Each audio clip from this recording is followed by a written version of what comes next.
No vídeo de hoje a gente vai ter a análise da trilogia dos príncipes.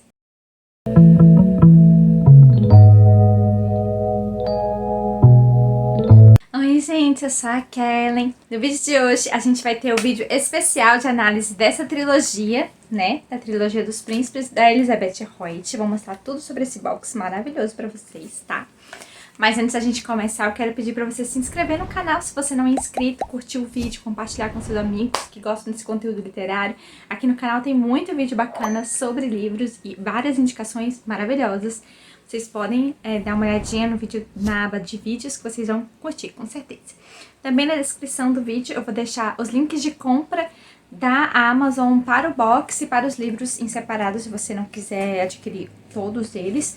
E adquirindo com o meu link, você pode estar contribuindo para o meu trabalho, tá bom? Também tem na descrição do vídeo, tem as minhas redes sociais, o Instagram, o Twitter, o Scooby. Eu sou ativa em todas essas redes, também o blog eu posto semanalmente, então você pode estar acessando lá e vendo mais resenhas, que eu posto resenhas, posto indicações de filmes, séries, doramas, reality show, às vezes também, que é um pouco de diferente, assim, games, tá?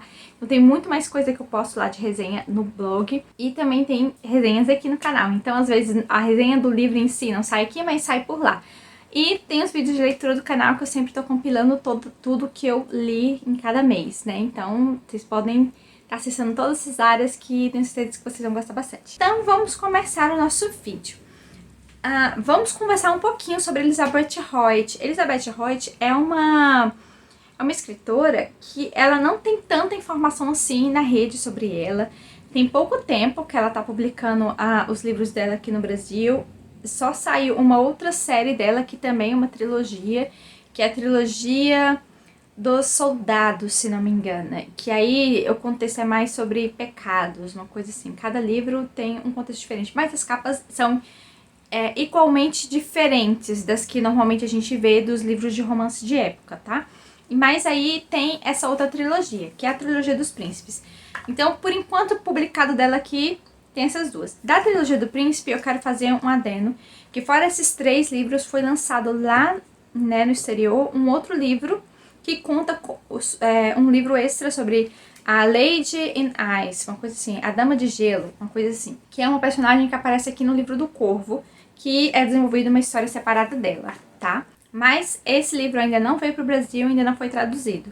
Inclusive o do outro, da outra série da autora, que é essa dos soldados, também tem um spin-off que ainda também não veio para o Brasil e não foi traduzido. Então o que a gente sabe da Elizabeth Hoyt? Que ela é casada, ela vive em Illinois, ela tem 2 filhos, ela tem cachorros e ela atualmente vive da leitura, da escrita, né? Antes ela trabalhou com outras coisas e tal, ela chegou a ser, como é que eu posso dizer? Ela chegou a escrever para algumas revistas e tal, mas atualmente ela vive disso. Então é pouquíssima coisa que a gente sabe sobre ela, tá? E poucas obras dela estão aqui no Brasil, né? E como é do selo Record, a Record ela não lança tudo de uma vez de um escritor, então eu acho que realmente vai acabar vindo assim, aos poucos. Mas ela tem outras coleções enormes que ainda não foram traduzidas, tá? Vamos nos focar nesta coleção. Eu vou mostrar pra vocês. Esse é um box que eu comprei. Aqui ele fala os nomes dos livros, né? Tá em dourado. E assim, as edições de agora, a maioria delas, não posso dizer todas, estão vindo não apenas assim nessa caixinha, se você comprar o box, mas você tá ganhando os marca-páginas com a capa do livro. Não foi o caso dessa edição, não veio com marca-página, tá? Então, são 3 livros e eu vou falar separadamente de cada um, tá?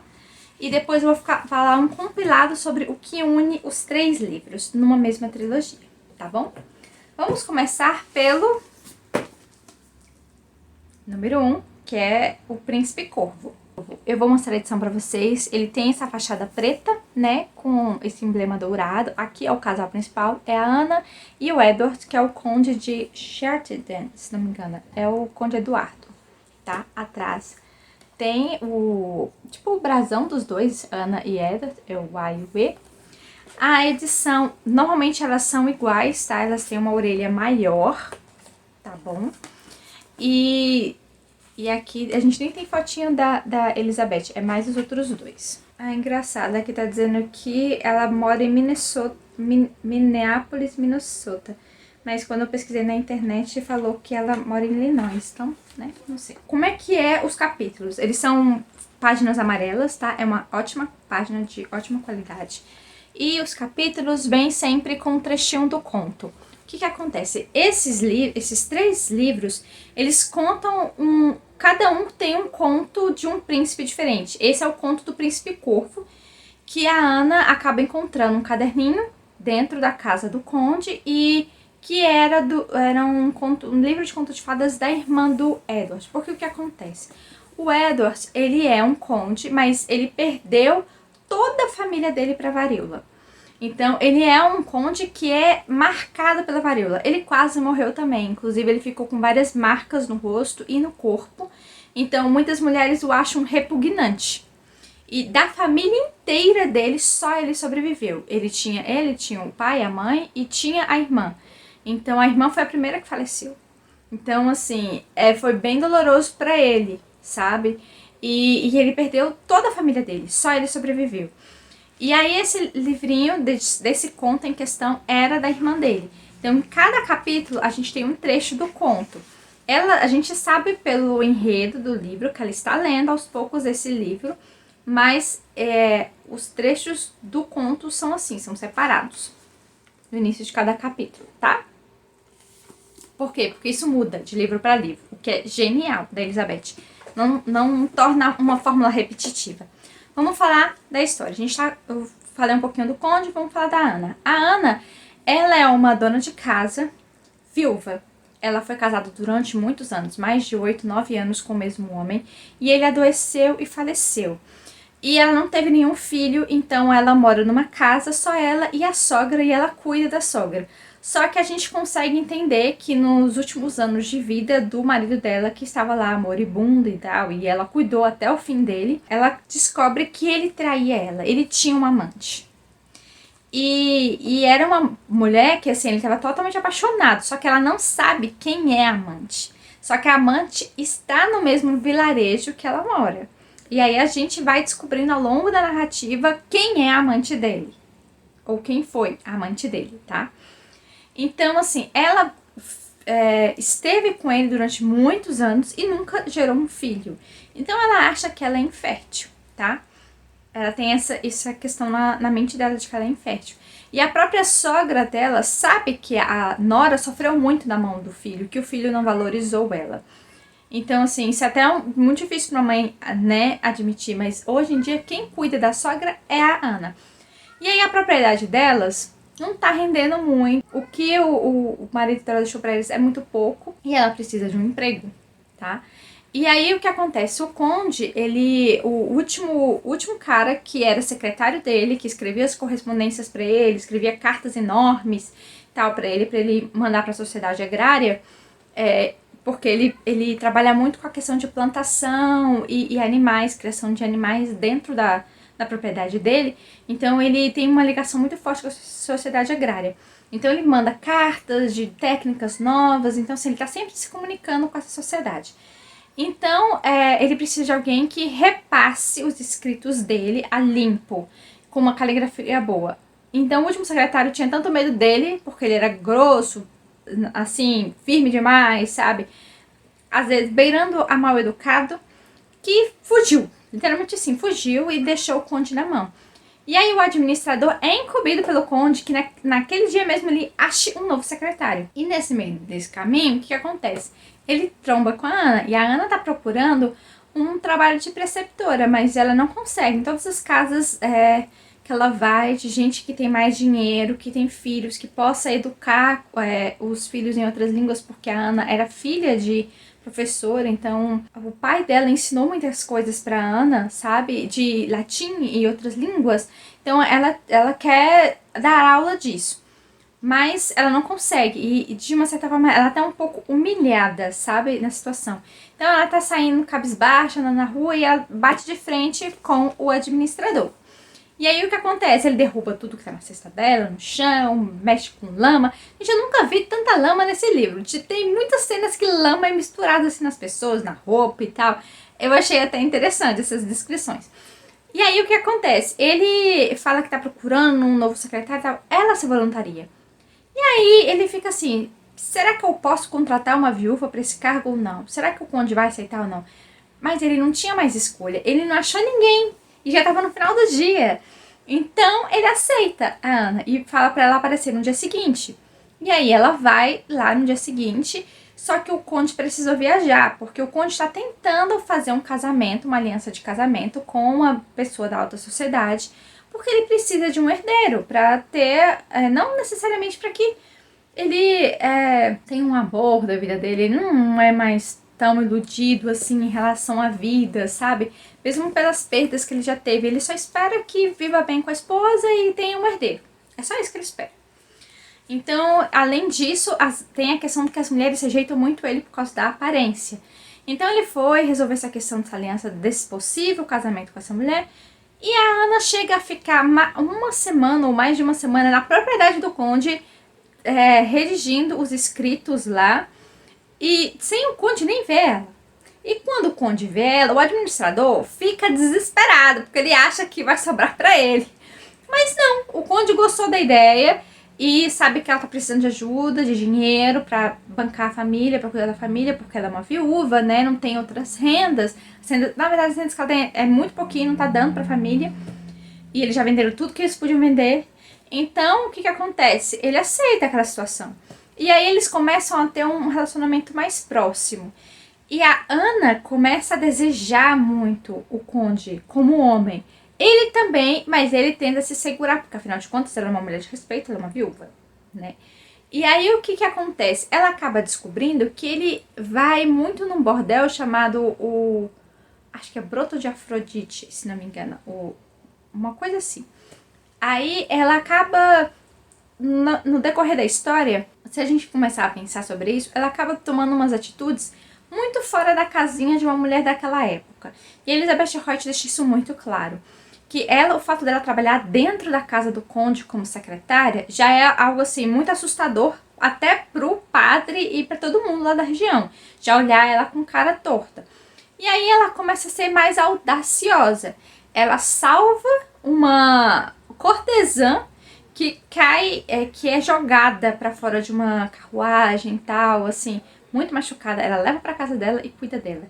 E aí tem pessoas ainda que tentam fazer ela, não, bota essa mulher pra fora, cuida dela em outro lugar, não cuida na sua casa de respeito, não sei o que, não sei o que.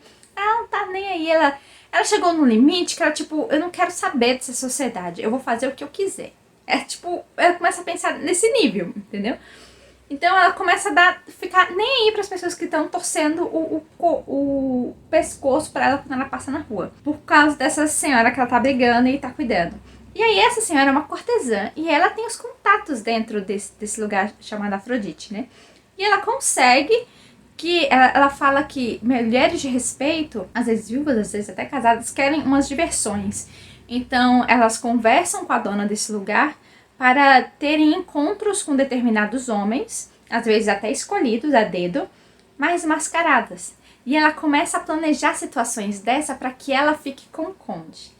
E, gente, daí pra frente é uma confusão muito grande e eu gostei demais do livro. Foi o meu primeiro contato, né, porque é o volume 1, com a escrita dela. E a Elizabeth Hoyt, ela é muito assim, ela dá uns detalhes muito interessantes sobre a realidade histórica da época que ela está retratando. Às vezes ela tem até umas palavras um pouquinho mais difíceis que pelo contexto do texto você sabe do que é, mas elas não são tão usuais pra gente hoje, mas naquela época era.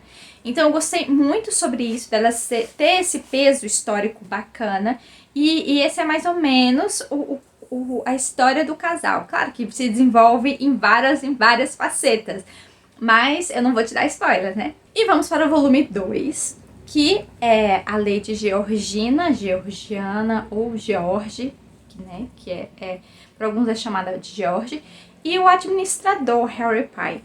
A Lady George, vou chamar ela de George, tá?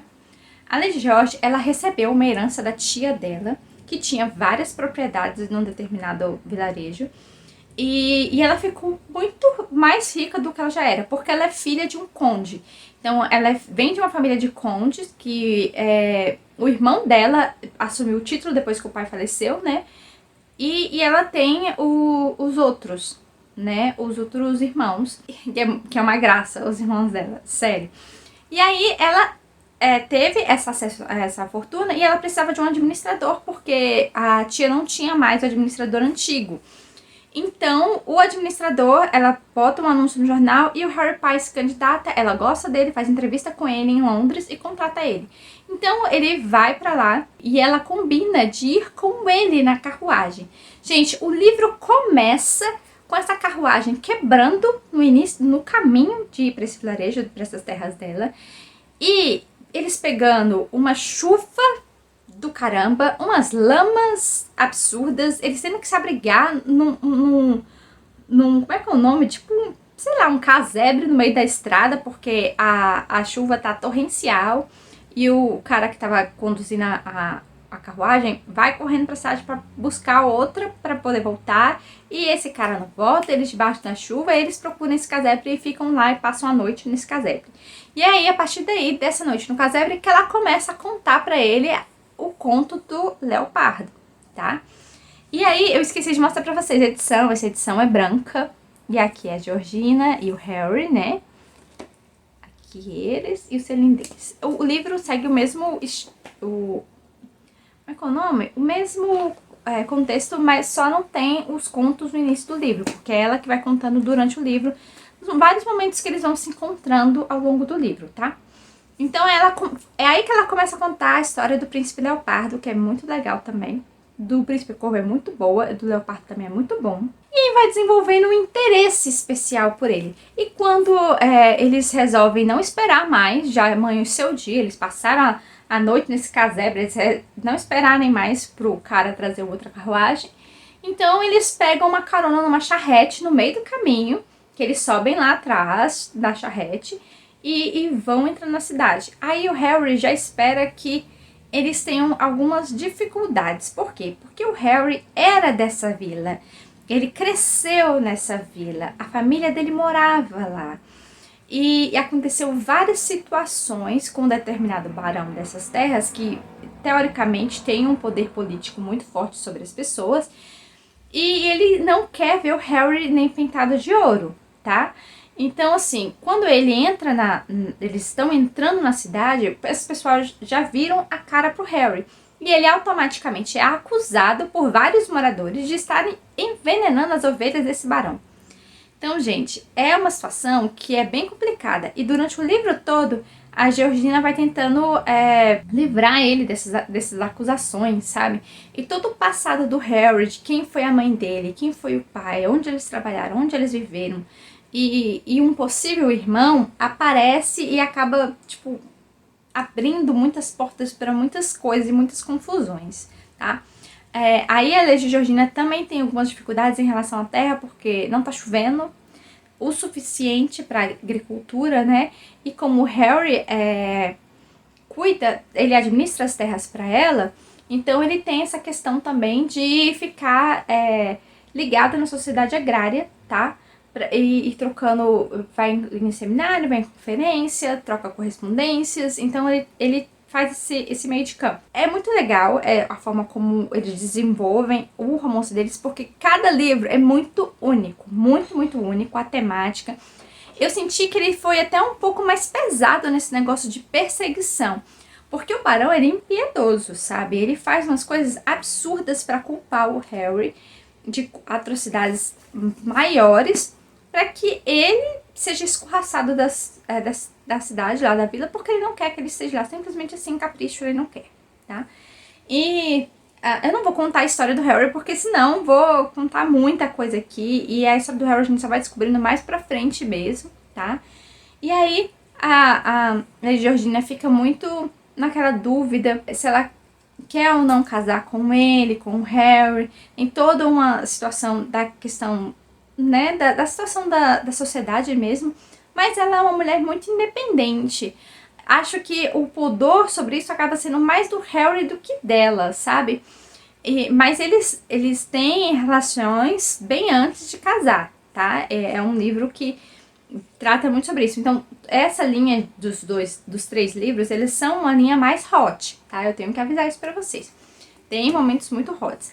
Então, basicamente é isso que rola aqui. Então, tem toda essa questão de perseguição e ela fica tentando provar a inocência dele, do administrador. Isso nos leva ao terceiro volume, que é da Lucinda com o Visconde Simon, tá? O livro é em vermelho, ele também contém esse brilho na capa, né? Se não me engano, eles chamam de hot stamp, uma coisa assim. Depois eu vou procurar o nome direitinho. E os capítulos são normais, mas o livro segue o mesmo tipo de diagramação. E nesse livro, quem conta o conto é o Simon. O Simon conta o conto para Lucinda, que é a personagem por quem ele se interessa. Então não tem os trechinhos antes dos capítulos, tá? Vamos contar. Como é a questão dessa história? O livro começa com a Lucinda saindo da casa dela e visitando vários lugares, porque ela é filha de um capitão aposentado da marinha. O irmão dela está no mar, na marinha. Então, ela tem toda essa questão de ter esse... Ela é uma lady, né? Mas é uma lady sem posse, sem título. Mas é uma lady respeitada. E ela visita muitas casas, ajuda muitas pessoas, assim, que têm dificuldades, né? Às vezes financeiras, às vezes de saúde. Numa dessas idas, logo no início, no primeiro capítulo, ela olha pro lado e encontra um homem nu numa vala. Assim, do caminho mesmo. Ela só olha assim e fala com a pessoa que tá andando com ela, né? Que é um funcionário dela e do pai dela, pra ir buscar a carroça pra eles poderem rebocar o corpo, porque o cara não tá morto, o cara tá vivo. E aí joga uma capa nele, assim, porque ele tá nu, quase morto, muito machucado. Ela leva pra casa dela, coloca no quarto do irmão e trata dele. Isso é contragosto do pai, é contragosto de todos os empregados. Ninguém queria que ela fizesse isso, mas ela faz. E cuida dele, chama o médico e tal. Realmente ele tá quase semi-morto. Foi uma tentativa de homicídio mesmo. Mas que não deu certo. E aí, à medida que ela vai conhecendo, ela entende que ele é o Simon, que ele é o Visconde. E tem toda uma história por trás, porque o Simon tá vindo de uma vingança, de uma série de duelos que ele tá fazendo para vingar a morte do irmão falecido, o irmão mais velho, que era o Visconde. Então, ele tem feito vários duelos com as pessoas que mataram o irmão dele para limpar a honra da família de todas as atrocidades que fizeram, não apenas o falecimento do irmão dele, né, que foi praticamente um assassinato, como também de outras coisas que eles soltaram e espalharam na alta sociedade em relação à família deles. Isso eu não vou contar para vocês descobrirem na leitura. Então, assim, as pessoas que ainda sobraram vivas, que ainda estavam fugindo, né, do Simon, arrumaram essa emboscada e tentaram matar ele, mas não conseguiram. E aí, ele fica lá naquela situação na casa da Lucinda e ele se apaixona por ela. E ele demora um pouco pra entender que ele se apaixonou por ela verdadeiramente, porque o Simon é um mulherengo, tipo, um mulherengo maior, entendeu? Que ele se envolve muito com mulher casada, com mulher promíscua, com prostitutas. Então ele não tem esse negócio de ficar cortejando uma mulher. Ele nem sabe fazer isso, cortejar uma mulher de respeito. E a Lucinda, ela é uma mulher que tem uma pessoa, que é um pároco, que é interessado nela, já tem 3 anos e não faz a proposta. Fica meio que enrolando ela. Além disso, ela tem interesse em desenho, então ela desenha lindamente várias coisas. Inclusive, ela ilustra livros para dar de presente. E aí o Simon pede para ela ilustrar um livro para a sobrinha dele, e é com um conto do Príncipe Serpente. E aí ele começa a contar para ela a história do Príncipe Serpente para ela poder ir ilustrando num caderno para dar de presente para a sobrinha. Então, e aí a partir do momento que ele fica assim, muito tempo na casa dela, ele vai se interessando por ela cada vez mais, ela também vai se interessando por ele, até o interesse que ela tem pelo pároco vai pro brecho, total. E aí, quando as pessoas que estão perseguindo ele descobrem que ele está lá, começa a ter atentados lá contra ele, contra a Lucinda, e ele fica preocupado e vai embora, né? E ela fica triste porque ele foi embora e tal. E aí, depois de um tempo, ele volta atrás. Ele volta pra ela e faz a proposta de casamento, e ela aceita, e ela vai e casa com ele. Em todo um contexto, eu só tô resumindo, tá, gente? E ela casa com ele. Então, este é o único livro da trilogia que o casal tem relações só depois do casamento, tá? Justamente o mulherengo da história ele respeita a lei de Lucinda até o final. Antes de, não de forma alguma mesmo, ele pulou cerca com ela, entendeu? Antes do casamento. E é muito bonitinho porque o Simon, ele tem relações também com a sociedade agrária porque ele cultiva rosas. E ele faz enxertos de rosas, ele cria novas espécies, novos tipos de rosas. Então, ele tem essa relação com a sociedade agrária, tá? E sim, ele tem muitas propriedades, algumas até que estão abandonadas, à própria sorte, que ele tem pessoas cuidando e tal, mas que ele estava muito focado em vingar o irmão, então ele nem foi ver as propriedades ainda, e ele deixou isso claro para Lucinda. E aí, apesar dele casar com a Lucinda e eles começarem a ter esse relacionamento de casal, né, ela tá dentro do círculo dele e da cunhada, né, que ficou viúva, e é uma gracinha a sobrinha dele, gente. É uma gracinha essa menina, de verdade. E aí ela tem todo esse contato e tal, mas os atentados não param. Agora, quem é o alvo dos atentados é a Lucinda. E aí o Simon fica desesperado e ele vai atrás, sem fim, das últimas pessoas que estão faltando para ele terminar os duelos. E ela descobre sobre esse negócio dos duelos. E demora muito até ele esclarecer todo o contexto que foi a morte do irmão para ela. E outro personagem à parte que é muito legal é o pai da Lucinda, o capitão. Nossa, gente, ele é um personagem que foi colocado aqui para ser alívio cômico, porque é um cara cheio de atitude, cheio de frases próprias, sabe? Expressões próprias do termo de marinheiros e tal. Então, ele é muito nervoso, sabe? Qualquer coisa ele tá explodindo na casa dele, fazendo um escândalo com os funcionários. É muito engraçado como é que eu posso falar? Os embatimentos que ele tem com o Simon antes mesmo dos dois se casarem. E depois, os conselhos que ele acaba dando pra Lucy, depois que ela já tá casada com o Simon, sabe? É muito interessante. Eu gostei muito, muito. E o conto, assim, tem um final bem surpreendente, que eu não esperava. E nem a Lucy esperava. Acho que ninguém que tá lendo espera que tenha um final daquele. E eu acho muito incrível como finalizou a história deles, sabe? Mais do que eu for falar aqui, vai ser spoiler. Então, não vou falar. Vou mostrar o livro, pra vocês verem, que é bem bonito, né? Acho que já mostrei, né? Atrás, aqui do lado. Agora eu quero falar pra vocês quais são as formas que as histórias têm relações. Lembra que eu falei sobre que todos eles têm ligação com a sociedade agrária, né? Pois é, os três protagonistas masculinos são amigos. O Harry Pike, o administrador do segundo livro, o Conde Edward, que é do primeiro livro, e o Visconde Simon. Eles são muito amigos. Então, no finalzinho de cada livro, acontecem várias situações bem extremas e que eles se unem e ajudam. Então, acontece isso no livro do Corvo, no livro do Leopardo. Também o Simon também recebe ajuda no finalzinho do livro. Então, é um corre-corre, é uma loucura, gente. Assim, é muito legal, é frenético, sabe? E é aventuresco. Enfim, eu gostei bastante dos desfechos de todos os livros. Foi bem legal. E aí, o que une basicamente eles é a sociedade agrária. E muitas coisas acontecem na sociedade agrária. Eles, inclusive, frequentam um café da sociedade agrária. Então, assim, eles não vão para um bar ou vão para um pub, eles vão para um café, entendeu? Tomar café. Gente, é muito agrário isso, sabe? É muito legal. Então, assim, muito fora de contextos de outros livros, por isso eu gostei muito. Ele tem vários pontos nos livros muito originais. Eu gostei disso, porque a Elizabeth coloca essas coisas nos livros dela. Uma dica que eu dou pra vocês têm que ler na ordem, tá?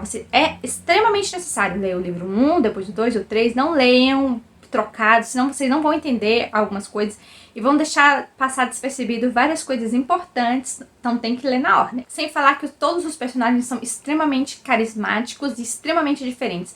Outro ponto que é muito importante, diferente dos livros da Elizabeth Hoyt em relação a outros escritores que eu já li, tá? Como a Julia Quinn, a Sarah MacLean e vários outros que eu já li também. Que ela dá uma importância para os personagens secundários muito grande.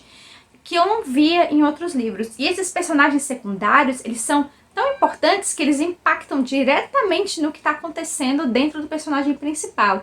E então, assim, eles movimentam muito a trama. Porque normalmente os livros eles são muito focados nos protagonistas. Tem esse foco, mas a gente conhece, tem uma participação maior dos secundários, sabe? Eu sinto isso, que tem essa diferença, tem essa preocupação de enredo, de outras histórias acontecendo e que interferem diretamente na história dos protagonistas, o que eu gostei demais. Então, gente, foram esses 3 livros. Eu amei muito, tá, gente? Eu gostei muito dessa série. Quero ler a outra série, a dos soldados. Inclusive, tá aqui o nome da série dos soldados. É A Lenda dos 4 Soldados. O Gosto da Tentação, O Sabor do Pecado, As Garras do Desejo. Gente. Então, eu gostei muito dos livros. Eu super indico. E, assim, eles não vão sair da minha estante. Gostei demais, mesmo. Então, eu espero que vocês tenham gostado dessa análise. Eu queria poder falar mais, mas se eu falar muito, eu falo spoiler. E eu não quero dar spoiler pra vocês, porque tem muita coisa aqui que é muito divertida descobrir lendo os livros, tá bom? Espero que vocês tenham gostado, espero que tenha aguçado a curiosidade de vocês, pra vocês darem uma oportunidade pra essa série. Quem sabe essa série surpreenda vocês, tá bom? Tchau e até o próximo vídeo.